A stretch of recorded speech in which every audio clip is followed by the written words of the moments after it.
Here I have Realme Narzo 50, and today I'm going to show you how to enable camera watermark on this device.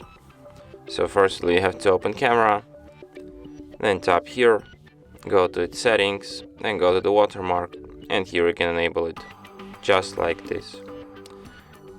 You can also add like device model information, date and time information, and you can change size of this watermark.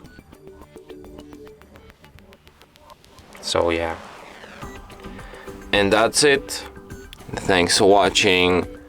If you find this tutorial useful, don't forget to hit that like button and subscribe to our channel.